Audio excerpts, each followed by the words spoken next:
বন্ধুরা, আসলে আমি আজকে যে শর্ট ভিডিওটা করছি এটা একটা বার্তা। ধরুন, কলকাতায় সম্প্রতি একজন বৈবাহিক বন্ধনে আবদ্ধ হয়েছেন। তার বৃদ্ধ বয়সে এসে তিনি একটি নির্দিষ্ট দলের লিডার। ভালো কথা, তার তো একটা ব্যক্তি জীবনও থাকতে পারে, তাই না? তো তাকে শুভেচ্ছা বার্তা জানিয়ে ছেড়ে দিন।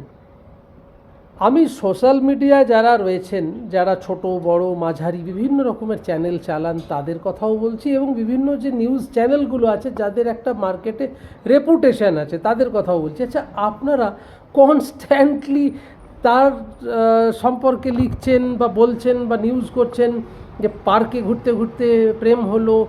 প্রেম তো যখন তখন হতে পারে। আপনাদের জীবনে প্রেম হয়নি এমন একটা ভাব করছেন যেন প্রেমটা মঙ্গল গ্রহ থেকে এলো হঠাৎ করে, উনি করে ফেললেন। তা তো নয়।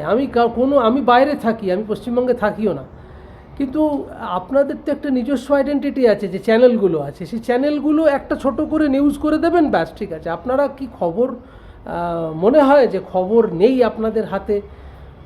আপনারা বলুন, আমি আপনাদের অনেক খবর দেবো, যে খবরগুলো সত্যি সত্যি জানা প্রয়োজন মানুষের। সেই খবর নিয়ে খবর করুন, ভালো লাগবে, দেখতেও ভালো লাগবে, টিআরপি বাড়বে।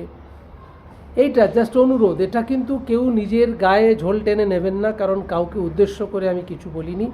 কিন্তু এটা আমার কাছে খারাপ লেগেছে একটাই কারণে, যে একটা মানুষ তার ব্যক্তিগত জীবনে মনে হয়েছে যে এবারে আমার বয়স বাড়ছে, আমার কর্মক্ষমতা কমে যাচ্ছে, আমার পাশে কাউকে প্রয়োজন। এটা তো হতেই পারে। এবং সবচেয়ে বড় কুর্নিশ আমি জানাবো সেই সন্তানটিকে, কারোর নাম আমি এখানে নেব না। তার সন্তান যেভাবে স্টেটমেন্ট দিয়েছেন তাকে সত্যি সত্যি স্যালিউট জানাই। এরকম ব্রড মাইন্ডেড সন্তান যেন প্রত্যেকের ঘরে ঘরে হয়। ভালো থাকুন, সুস্থ থাকুন, চ্যানেল সাবস্ক্রাইব করবেন, এই অনুরোধটুকু রইল। আমি কিন্তু কারোর কোনো ব্যক্তিগত সমালোচনা করলাম না।